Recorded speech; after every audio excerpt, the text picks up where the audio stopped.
अस्सलाम वालेकुम and very warm welcome to 666 news. मैं हूं जुल्करनैन इकबाल। प्रोग्राम का नाम है अंधा कानून। मेरे साथ आज मौजूद हैं सीनियर सहाफ़ी रिजवान गलज़ई साहब, जो तहरीक इंसाफ की बीट रिपोर्टर हैं और काफ़ी अंदर तक की खबरें इनके पास होती हैं तहरीक इंसाफ से रिलेटेड। उनके साथ मौजूद हैं फ़हीम अख्तर, सीनियर जर्नलिस्ट हैं।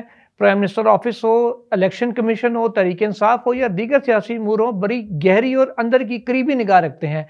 आज क्योंकि मामला इतना उलझा दिया गया है तहरीक इंसाफ के वकला की जानिब से कि पीटीआई के अंदर दरअसल चल क्या रहा है, इसीलिए हमने कहा कि दो उन एक्सपर्ट्स को बुलाएं जिनकी तहरीक इंसाफ के अंदर इतनी पेनिट्रेशन है कि उनसे यकीनन हमें अच्छी और अरसल खबर मिल जाएगी कि बेसिकली पीटीआई के अंदर चल क्या रहा है, और वो उसी से फिर हम आपको भी बताएंगे कि क्या मामला हैं। रिजवान गलज़ई साहब, एक दिन कहा जाता है कि बैरिस्टर गोहर होंगे, आपकी खबर भी, बल्कि ये सबसे पहले आपने 27 नवंबर को गालिबन ये खबर दी थी कि बैरिस्टर गोहर को निगरान या कायम मकाम कह लें चेयरमैन नामजद किया गया है इमरान खान की जानिब से। उसके बाद फिर एक कॉन्ट्रोवर्सी आई कि नहीं जी ये बयान गलत है। फिर आया कि प्रेस कॉन्फ्रेंस हो गई, वो अनाउंस हो गए, उन्होंने भी तस्दीक करके ट्वीट कर दिया। अब फिर लतीफ़ खोसा साहब आज कह रहे हैं और शोएब शाहीन साहब भी कह रहे हैं कि नहीं जी ऐसा नहीं है। तो ये वकला कर क्या रहे हैं बेसिकली पीटीआई के? वैसे दो मुलाओं में मुर्गी राम हो जाती है, दो वकीलों में पूरी पार्टी लगता है राम होने जा रही है। बहुत शुक्रिया जुल्करनैन भाई। देखें, ये एक कन्फ्यूजन तो बनी है और इस कन्फ्यूजन पैदा करने में खुद तहरीक इंसाफ के वकला पेश रहे हैं। लेकिन एक चीज़ बड़ी क्लियर थी, जो हमने रिपोर्ट भी की, कि इमरान खान इलेक्शन में हिस्सा नहीं लेंगे और उनकी जगह बैरिस्टर गोहर को लाया जा रहा है, और वो सच भी साबित हुई। असल जो मामला ख़राब हुए वो इस पे हुए कि जब ये जिस दिन डिसीजन हुआ डयारा जेल के अंदर, जब इमरान खान की कानूनी टीम से मुलाकात थी, उस डिसीजन के फ़ौरन बाद शेर अफजल मरवत ने बाहर आके कैमरों के सामने भी ये बात कर दी कि इमरान खान इलेक्शन में हिस्सा नहीं लेंगे। अब वहाँ ये डिसाइड हुआ था कि यानी कल बुध के रोज़ जो है वो इसका ऐलान होना है, और बाकायदा इसके पहले कोर कमेटी से मशवरा किया जाएगा। और चूँकि इमरान खान का जो केस है जो आज इस्लामाबाद हाई कोर्ट में था, उसका उन्होंने कहा था कि इंतज़ार करना है। लेकिन शेर अफजल मरवत साहब जो एक तरह से आपने देखा कि वो अपनी मर्जी की बात करते हैं, बहुत एग्रेसिव चले जाते हैं, और चूंकि वो कोई इनका उस तरह से सियासी बैकग्राउंड भी नहीं है, तो ये बात तो नागवार गुजरी पार्टी को कि यार एक डिसीजन हुआ है कि जी अभी इसका ऐलान नहीं करना, तो शेर अफजल मरवत ने क्यों इसका ऐलान कर दिया। मेरे ख्याल में इसमें कोई ज़्यादा तरदीदों की ज़रूरत नहीं थी, लेकिन जो मीडिया डिपार्टमेंट है या जो बाकी लोग हैं जिनको मसला था कि शेर अफजल मरवत ने क्यों बात कर दी, उन्होंने खुल के बाहर आके तरदीद की कि जी ऐसे कोई डिसीजन नहीं हुआ। हालांकि वो अगले दिन सच साबित हो गया और वो ऐलान भी हो गया। लेकिन इसके अंदर जो एक कंट्रोवर्सी थ्योरीज मुख्तलिफ चल रही हैं। एक जो इस वक्त आप देख रहे हैं कि एक पूरी वेल क्राफ्टेड कैंपेन चल रही है इमरान खान की जो फैमिली मेम्बर्स हैं, जिसमें उनकी अहलिया हैं और उनकी बहनें हैं, और उसी कैंपेन का एक जो प्रोसेस है वो शुरू हुआ। आपने देखा कि कुछ लोग प्ले कार्ड्स उठा के आए और उन्होंने कहा कि अलीमा बाजी का पार्टी पे कब्जा नामंजूर, और पार्टी का चेयरमैन कैसा हो, बुशरा बीबी जैसा हो। ये आपने देखा, वो सारे प्ले कार्ड्स भी आए।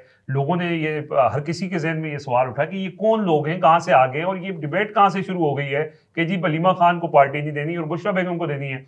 अब ये एक ऐसी चीज़ है कि जो आपको बताए कि इस वक्त इमरान खान के खिलाफ जितनी भी पिछले कुछ अरसे में कैंपेन्स हुई हैं, वो कहाँ से जनरेट हुई हैं, किन लोगों ने उस कैंपेन को आगे कैरी आउट किया है। तो आज के दिन, कल के दिन और परसों के दिन, जब से ये कैंपेन स्टार्ट हुई है, हम देख रहे हैं कि वही सारे एक्टर्स, वही सारे जो लोग इमरान खान के खिलाफ पिछली कैंपेन्स को लीड कर रहे थे, वही अब इसको भी आगे लेके जा रहे हैं। अच्छा, ये कल जब ये ऐलान हो गया तो उसके बाद एक तरह से ये डिफ्यूज हो गया था मामला। आज दोबारा शोएब शाहीन साहब जो है वो हाई कोर्ट आए और उन्होंने कहा कि जी ये प्रीमेच्योर अनाउंसमेंट थी, और कुछ ऐसी बातें की जिससे वो जो डाउट्स थे वो ज्यादा हो गए।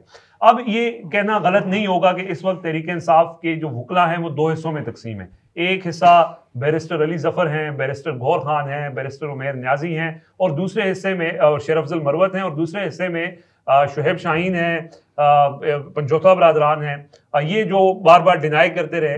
अब इसमें इस थ्योरी के अंदर में थोड़ा सा मेरा अपना ये ओपिनियन है, बेस्ड ऑन द फैक्ट्स जो पिछले कुछ अरसे में हुए भी हैं, कुछ इंफॉर्मेशन भी है, और जाहिर है कि लंबे अरसे से तहरीक इंसाफ को कवर भी कर रहे हैं।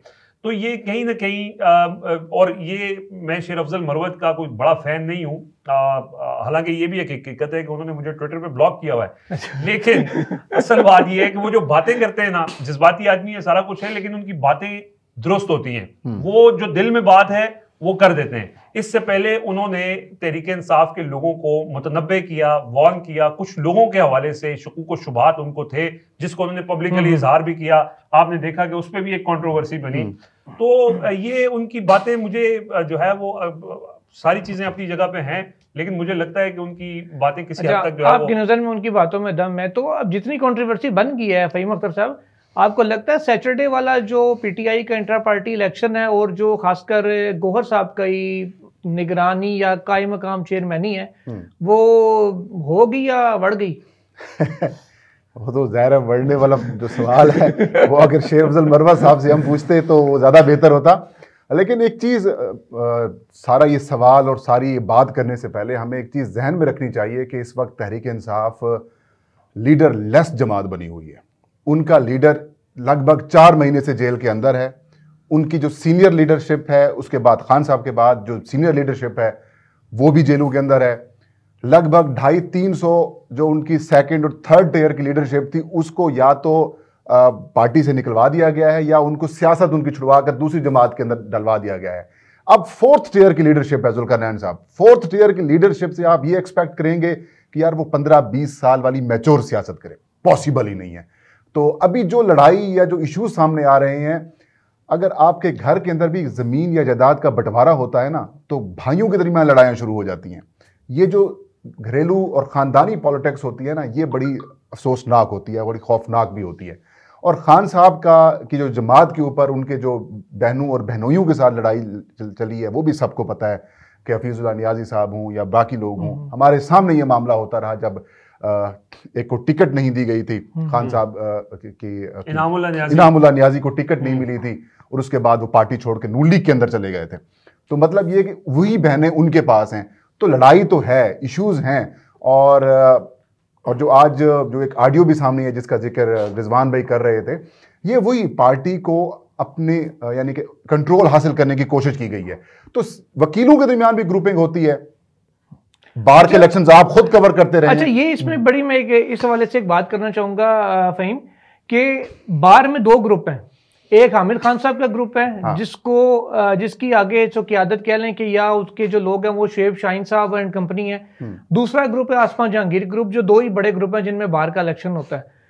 उस आसमा जहांगीर ग्रुप वो भी डोमिनेट कर रहा है पीटीआई के अंदर। अली जफर साहब आसमा जहांगीर ग्रुप से सदर बने, हामिद खान साहब के कैंडिडेट को हरा के वो आए थे। इसके अलावा जो गौहर खान है, इत्तेजाज अहसन, ये सब लोग हैं, ये सब लोग हैं वो आसमा जहांगीर ग्रुप। लतीफ खोसा साहब हैं, वो हामिद खान ग्रुप की तरफ से इलेक्शन लड़े थे, हार गए। उनका बेटा बाहर का वो बना है एडिशनल सेक्रेटरी शहबाज खोसा, वो भी हामिद खान ग्रुप से है। तो आपको ये बाहर की जो पॉलिटिक्स है वो जो पॉलिटिकल पार्टी के अंदर आ रही है, तो मेरा ख्याल है वो फिर अब पॉलिटिकल पार्टी खत्म होकर बाहर एसोसिएशन ही बनती जा रही है। देखिए ये लड़ाइयां चलती रहती हैं। देखिए सबसे मुश्किल जो इलेक्शंस होते हैं पता किन के होते हैं, या बार काउंसिल के इलेक्शंस होते हैं या फिर सहाफियों के इलेक्शंस होते हैं।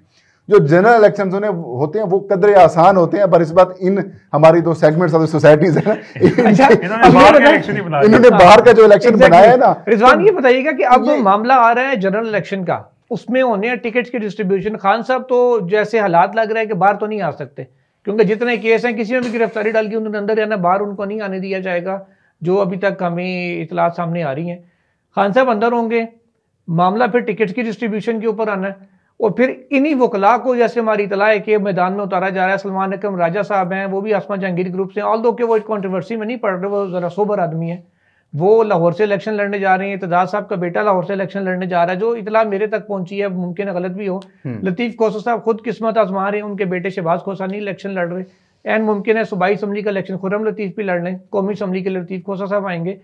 अब जब इतने सारे वकील दोनों ग्रुपों के मैदान में आएंगे, तो बेसिकली इस वक्त बाप तो मर चुका है पीटीआई का, या कह लें कि अस्पताल दाखिल है, मौजूद नहीं है।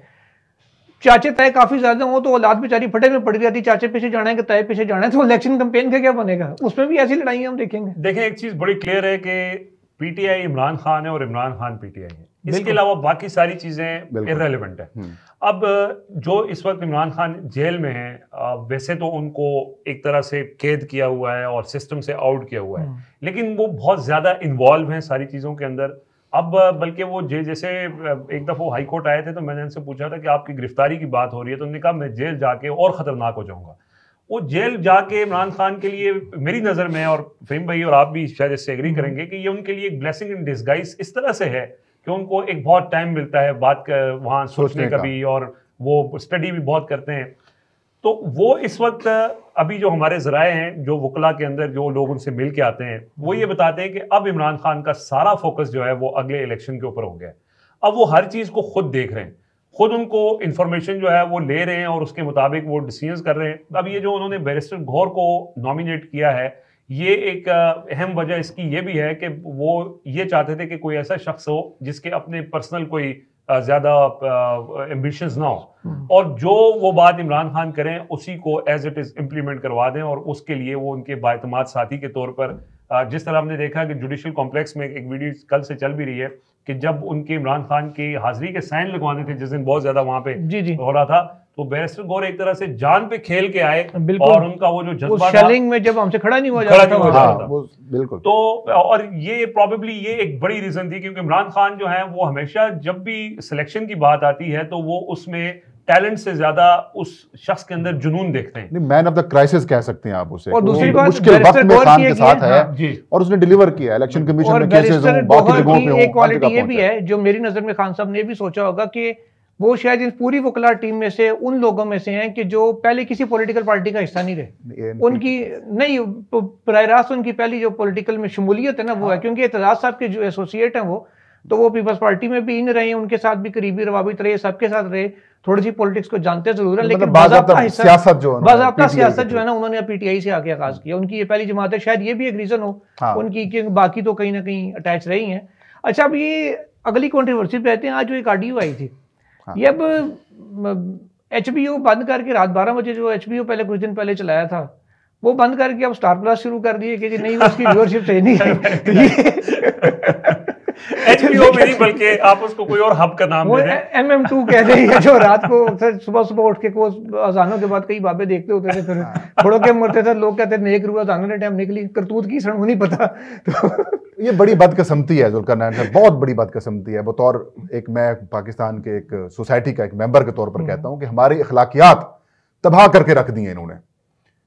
आप जो कर रहे हैं, जिनके पास ये इख्तियार है कि वो ऑडियो रिकॉर्ड करें, आपकी टेलीफोनिक गुफ्तगू रिकॉर्ड करें, जो आपको टेप करें, हर तरीके से आपकी जासूसी कर सकें, मतलब ऐसी ऐसी चीजें आपने फैला दी, ऐसी ऐसी चीजें आपने करा दी। अभी बुक क्यों देख लें, अभी हम बात कर रहे थे हाजिरा खान की, जिसको अब तो नाम ही लोग भूल गए हैं, मतलब उनकी जो बुक है रिजवान साहब, उसके अंदर क्या है, मतलब हमारी अखलाकियात अब इस लेवल के ऊपर आ गई हैं। जिस तरीके से वो ट्विटर के ऊपर था कि नादिर बलोच साहब वाली बात जो है, मतलब अब किस लेवल के ऊपर हम चले गए हैं। आपकी जो सियासत वहीं से खड़ी, अब स्टार प्लस भी क्या यार, वही तमाशा, घरेलू कहानी आपने शुरू कर दी।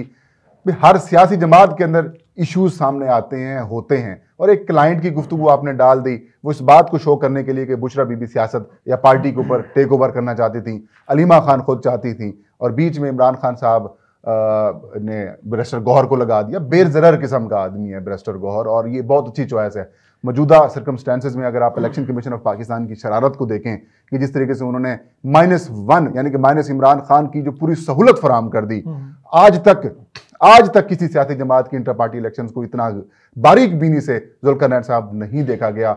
आज तक इलेक्शन कमीशन की 50-60 साल मुस्लिम लीग नून वाली आप कहना चाहते हैं? नहीं, नून लीग वाला तो छोड़े ना, उनको 2 हफ्ते मांगते हैं तो 4 महीने मिलते थे, 4 महीने मिल जाते हैं, उसके बाद भी आज तक केस नहीं लगता, हालांकि खाली डिस्पोज ऑफ ही करना है। हाँ, जो आप भूल गए कि जब परवेज इलाही साहब का तनाजा बना था, वो पीटीआई नहीं छोड़ रहे थे, हाँ, तो उनका भी पार्टी इलेक्शन ऐसी इलेक्शन कमीशन ने फारिग किया था, और अब पीटीआई का उसी अंदाज में किया, उसी अंदाज में। अच्छा, ये थोड़ा सा बता दें कि पीटीआई के आइन में तब्दीली क्या हुई थी, आप क्योंकि केस आपने और हमने मिलकर कवर भी किया था, 1 मिनट के अंदर उसका थोड़ा सा बैकग्राउंड बता दें। देखिए, तहरीक इंसाफ ने 2019 का जो अपना पार्टी आइन है उसके अंदर तब्दीली की थी जून 2022 में, 8 जून को कालबंद तब्दीली की थी, और ये कहा था कि अब जो इलेक्शंस होंगे वो सीक्रेट वोटिंग के तहत नहीं होंगे बल्कि शो ऑफ हैंड्स के तहत होंगे। फिर 9 जून को तहरीक इंसाफ ने इंट्रा पार्टी इलेक्शंस करा दिए, और फिर 10 जून को या 11 जून को वो तमाम तफसीलात इलेक्शन कमीशन को जमा करा दी। फिर अगस्त 2022 के अंदर ही एक मेजर तब्दीली की जाती है पार्टी के आइन में। जब वो तफसीलात इलेक्शन कमीशन के पास जाती हैं तो फिर इलेक्शन कमीशन कहता है कि भाई आपके जमा कराएगी जो तफसीलात हैं उनके अंदर गड़बड़ है, हम इनको एक्सेप्ट नहीं करते। फिर तहरीक इंसाफ ने कुछ वक्त मांगा, वक्त मिलता मिलता अगस्त 2023 तक जब मामला आया तो फिर तहरीक इंसाफ ने वो तमाम जो तरामीम आइन के अंदर की थी वो वापस ले ली, और फिर इलेक्शन कमीशन ऑफ पाकिस्तान के मेंबरान ने ये कहा था कि चलें आपने अगर वो तरामीम वापस ले ली हैं तो फिर हम आपके इंटर पार्टी इलेक्शन को एक्सेप्ट कर लेते हैं। लेकिन जब तहरीरी फैसला ताखीर से आता है तो उसके बाद सहूलतकारी हो जाती है। अच्छा रिजवान, ये बताएं कि हफ्ते को इलेक्शन है, PTI का इंटर पार्टी इलेक्शन है, तो ये होगा कहाँ पे? वहाँ कुछ छापा पड़ने का भी इम्कान है, और क्या बैरिस्टर गौर के मुकाबले में कोई आ रहा है? देखिए अभी तक की इतलात के मुताबिक अनअपोज्ड बिला मुकाबला उनका इंतखाब होगा। कोई भी अभी ऐसा कोई शख्स सामने नहीं आया जो इलेक्शन हिस्सा लेने का ख्वाहिशमंद हो, और चूंकि ये एक रस्मी कार्रवाई है तो इसमें कोई हम देख रहे हैं कि ज़्यादातर बिला मुकाबला इंतखाब ही होगा, कोई वोटिंग या शो। अकबर एस बाबर भी ट्राई कर रहा है, और आज तो इमरान खान साहब के कज़न जो हैं वो PTI के बानी अरकान में हैं, उन्होंने भी अकबर एस बाबर के हक में बयान दे दिया है। तो कहानी डालेंगे, हाँ, इसको तो मुतनाज़ा करने की कोशिश अकबर एस बाबर के थ्रू कराई जाएगी, और कराई जा रही है, प्लान बन चुका है। लेकिन ये मैं आपको वसूख से कह रहा हूं, नहीं वो इलेक्शन कमीशन अपने फैसले में कह चुका है कि अकबर एस बाबर तहरीक इंसाफ का मेंबर है। यही वजह है कि PTI के ऊपर जो ममनुआ फंडिंग का केस चला था वो इस बेस के ऊपर चला कि वो PTI के मेंबर है। वो इस बेस के ऊपर फिर लड़ाई डालेंगे, और बड़ी बड़ी बारीक बीनी से इसका जायजा लिया जा रहा है कि किस तरीके से हमने इन इलेक्शंस को खराब करना है। नहीं तो फिर वो इलेक्शन कमिश्नर वो अकबर बाबर साहब अपना अपॉइंट करेंगे जो उनके कागजात नामजदगी लेगा, और फिर ये मामला आगे चलेगा। जाहिर नॉमिनेशन पेपर तो जमा होने ही होने हैं। चीफ इलेक्शन कमिश्नर इनका बनना है ना PTI अब कौन बनेगा? क्योंकि पहले तो गौर साहब थे, वो तो आजकल में डिसाइड कर लेंगे। पहले बैरिस्टर गौर थे, अब बैरिस्टर गौर के जूनियर आ जाएंगे या फिर और वकील साहब आ जाएंगे। मिशेल यूसुफजई से बात हुई मेरी, मैंने पार्लियामेंट के बाहर उनके साथ छोटा सा एक वीलॉग भी रिकॉर्ड किया। उनसे मैंने पूछा इलेक्शन होगा कैसे? को हर जगह जहाँ पे 4 बंदे इकट्ठे होते छापा पड़ जाता है, तो KPK तो नहीं है जहाँ पे आप करेंगे। उन्होंने कहा जी जगह का तो पता नहीं, लेकिन जो जेलों में अफराद है ना हमारे, वो भी वोट डालेंगे, और ये इलेक्शन डिजिटल होगा, आपको सरप्राइज देंगे हम। अब ये मतलब मुझे नहीं समझ आ रही कि इलेक्शन किस किस्म का होगा। और फ़हीम आपके बाद में इस सवाल का, इस हिस्से का जवाब दीजिएगा कि आपके राजा साहब इसको एक्सेप्ट करेंगे डिजिटल इलेक्शन को? मर्जी है सर, हुक्म आ जाएगा उनको कि यार एक्सेप्ट कर लें तो वो कर लेंगे, अगर नहीं हुक्म होगा तो वो नहीं करेंगे। JUI के इलेक्शन आपके सामने हुए हैं, JUI के इलेक्शन हुए हैं, वो एक्सेप्ट कर लिए गए। मुस्लिम लीग नून के अनअपोज कसम से मुझे नहीं पता इस्तेकाम पाकिस्तान पार्टी वालों के इलेक्शन कब हुए हैं, वो एक्सेप्ट हो चुके हैं। नहीं उनको तो रोजाना की बुनियाद के ऊपर पता नहीं दर्जनों इलेक्शन एक्सेप्ट करते हैं जमातों के। हुक्म होगा तो राजा साहब एक्सेप्ट कर लेंगे, हुक्म नहीं होगा तो नहीं करेंगे। देखिए कुछ चीज ज़ाब्ते के मुताबिक तो हो नहीं रही कि आप उसमें कानून के पहलू तलाश करें, लेकिन ये कि जिस तरह उन्होंने इमरान खान पीछे हटे हैं तो इलेक्शन तो उन्होंने करवाने हैं। उसके लिए जो तरीक़ाकार है वो आज उस हवाले से कोर कमेटी ने डिसाइड करना है कि किस तरह से इस सारे प्रोसेस को कैरी आउट किया जाएगा, क्योंकि आखिरी टाइम पे वो शरारत जिसका फ़हीम साहब ने अभी जिक्र किया है वो भी उनके मद्देनज़र है। लेकिन ये बहरहाल ये 20 दिन के अंदर, जो 20 दिन का टाइम है वो उसके अंदर जैसे इलेक्शन हो सकते हैं वैसे ही होंगे। कोई इसमें आप ये नहीं होगा कि बैलेट पेपर छपेंगे और उसके ऊपर पूरे पाकिस्तान में लोग मेंबर्स वोट देंगे। तो एक रस्मी कार्रवाई होगी जैसे बाकी जमातों की होती है। लेकिन अगेन वही बात है कि जैसे बाकी जमातों की फॉरेन फंडिंग और तहरीक इंसाफ की फॉरेन फंडिंग, या बाकी जमातों के इंटर पार्टी इलेक्शन और तहरीक इंसाफ के इंटर पार्टी इलेक्शन, ये एक एग्जेम्पशन उनको हमेशा से रही है, एक्सेप्शन रही है, आप ये समझ लें। तो वो यहाँ देखते हैं कि वो कबूल होगा या नहीं होगा। असल बात वही है कि जो राजा साहब को मैसेज आएगा उसके मुताबिक फैसले होने को। देखिए एक चीज मैं आपको बता दूं, एक छोटी सी राजा साहब की बात बताऊं आपको। राजा साहब ने, बल्कि आपको खबर देता हूँ, राजा साहब ने अपने घर से और अपने ऑफिस में एक वायरलेस सिस्टम लगाया 15 लाख रुपए का। ये उस वक्त में लगा जब जिन्होंने कहा जा रहा था कि जी पैसे नहीं है इलेक्शन कराने के। 15 लाख रुपए का सिस्टम लग गया। और उस सिस्टम का काम क्या है, जब राजा साहब अपने घर से, ये सरीना के पास रहते हैं, वहां से जब वो निकलते हैं, हाँ जी सरकारी रिहाइश गया उनकी, वहां से जब वो निकलते हैं तो वायरलेस पे बताया जाता है जी राजौरी निकली गए ना। तो जब वो यहाँ पहुंचते हैं तो यहाँ से बताया जाता है राजौरी पहुंची गए ना। ये अच्छी सिर्फ इस मकसद के लिए लगाया 15 लाख रुपए का। तो आप बताएं जी ये क्या करेंगे राय साहब? देखें बात यह है कि पहले तो मैं बात करता हूँ तहरीक इंसाफ के। आपने कहा कि क्या फार्मूला इख्तियार करेंगे। देखिए तहरीक इंसाफ की सबसे बड़ी गलती और इमरान खान साहब की जो सबसे बड़ी गलती ये है कि उसने कहा कि जो पाकिस्तान के अंदर रवायती सियासी जमातों का कल्चर है मैं उसको तोड़ूंगा। उन्हें पाकिस्तान की सियासी जमातों को चंदे के ऊपर चलाने की एक कोशिश की जो कि इंटरनेशनली की जाती है। यहाँ पर आपको पता है जो सियासी जमातों को फंडिंग होती थी, या मियाँ मंशा फंडिंग कर देता था, या मलिक रियाज फंडिंग कर देता, या फलां कर देता, या फलां कर देता। फिर जब वो इक़्तिदार में आ जाते तो उनको फ़ायदा मिलता था, चाहे वो बैंक आप उसकी निजकारी कर दें या अपने इदारों की निजकारी करके आप उनको सहूलतकारी फराहम कर दें। लेकिन यहाँ पर तहरीक इंसाफ ने पाकिस्तान की पॉलिटिकल हिस्ट्री के अंदर पहली दफ़ा प्रॉपर फंडिंग का एक कल्चर मुतारिफ करवाया, फिर उस फंडिंग की तमाम शवाहिद भी रखे और अपने जो उनके फंड करने वाले लोग हैं उनको फिर प्रोटेक्ट भी किया। लेकिन ममनुआ फंडिंग का केस आया, उसी सियासी जमात को निशान इबरत बना दिया गया जिसने पाकिस्तान के अंदर पॉलिटिकल फंडिंग को इंट्रोड्यूस करवाया। चलिए एक लास्ट क्वेश्चन है। हाँ। पीटीआई ने डिमांड की कि भाई इंट्रा पार्टी इलेक्शंस वगैरह के लिए हम अपनी आई वोटिंग कराते हैं, बाकी तो आपको पता है सिलेक्शन हो जाती थी, ये मियाँ साहब आ गया जी, मियाँ साहब का भाई आ गया जी, या मियाँ साहब की बेटी आ गई, या उधर से भुट्टो साहब आ गया, भुट्टो की बेटी आ गई, अब उसका शौहर आ गया, बेटा आ गया। मतलब एक खानदानी कल्चर खत्म करने की कोशिश की तहरीक इंसाफ ने, इलेक्शंस कराया। और मुझे पता है इंटर पार्टी इलेक्शंस को हमने रिपोर्ट किया, कई इलेक्शंस के अंदर तहरीक इंसाफ के जमात के अंदर लड़ाइयां चलती रहीं, डंडे सोटे चलते रहे, लेकिन इंट्रा पार्टी इलेक्शंस होते रहे। अब उसी जमात के इंट्रा पार्टी इलेक्शंस को भी इन्होंने कहा खत्म कर दें, मतलब टारगेट किया जा रहा है तहरीक इंसाफ को intra party election. Last comment आपसे दोनों से लूंगा। इमरान खान साहब कहते थे मैंने जमात को एक इदारा बनाना है ताकि वो मेरी भी मोहताज ना रहे, इंडिपेंडेंट इदारे के तौर पर चलता रहे। अगर पीटीआई एक इदारा बन गई होती तो क्या ये जो आज कन्फ्यूजन या कड़वास मचा हुआ है वकला की बातों से वो होता या मामला स्मूथली चल रहा होता? देखिए कड़वास तो बना इतना नहीं है जितना बनाया जा रहा है। ये सारी चीजें जैसे खुद वही बना रहे हैं, बयान तो वही आके दे रहे हैं, कोई बाहर से तो कोई घड़ के दे नहीं रहा, उसमें वो उसको फ्यूल कर रहे हैं, उसमें वो हिस्सा बन रहे हैं। लेकिन ये वेल क्राफ्टेड कैंपेन जैसे मैंने कहा ये शुरू हुई भी है और अब इस वक्त तो फुल स्विंग पे उसी का ये हिस्सा है। लेकिन जैसे फहीम भाई ने बताया कि ये फोर्थ टियर की लीडरशिप है, उससे आप क्या ज्यादा एक्सपेक्ट कर सकते हैं? कोई सियासी फैसले तो उन्हें करने नहीं है, वकील हैं, उन्होंने एक तरह से इसको बाहर का इलेक्शन समझ लिया है। लेकिन बात यही है जी, ये सारी जितनी भी कैंपेन्स हो जाएं, ये सारे जितना भी इस वक्त जो स्क्रिप्ट है, ये जो प्लान है, उसके ऊपर काम हो रहा है। लेकिन इमरान खान ही पीटीआई है और पीटीआई इमरान खान है, उनके फॉलोअर भी सिर्फ इमरान खान को मानते हैं। अब ये Faheem your last comment, PTI अगर इदारा बन जाती तो आज ये सूरत हाल होती? यार पीटीआई इस वक्त इदारा ही तो बनी हुई है ना, कि आपने उनकी तमाम लीडरशिप उठा ली है, जेलों में डाल दी है, उसके अंदर से 2 जमातें बना दी हैं, वो फिर भी बची हुई है। ठीक है, खान नहीं है, फर्स्ट टियर गई, सेकंड गई, थर्ड गई, अब फोर्थ टियर की लीडरशिप है। वो फिर देखें, अगर तो इदारा ना होती तो तहरीक इंसाफ की आज चेयरपर्सन बुशरा बीबी होती, या अलीमा खान होती, या फिर कोई और होता, अब बैरिस्टर गौहर ना होता। तो ये इससे बड़ा क्या सबूत हो सकता है? चलिए देखते हैं हफ्ते वाले दिन जो पीटीआई के इंतखाबात होने हैं उनकी कबूलियत होती है या नहीं, क्योंकि कहा तो ये जाता है कि इमरान खान साहब की मकबूलियत है लेकिन कबूलियत नहीं है। अब उनकी इंटर पार्टी इलेक्शन की कबूलियत इलेक्शन कमीशन में होती है या नहीं, उसका रिजल्ट क्या निकलता है, या हो सकता है अकबर असबाबर नए सरबराह पीटीआई बने, ये टाइम के साथ ही पता चलेगा। बहरहाल इंशाल्लाह देखते रहिए 606 न्यूज़ और प्रोग्राम अंधा कानून। इंशाल्लाह नई खबरों के साथ कल हाजिर होंगे। अल्लाह हाफिज़।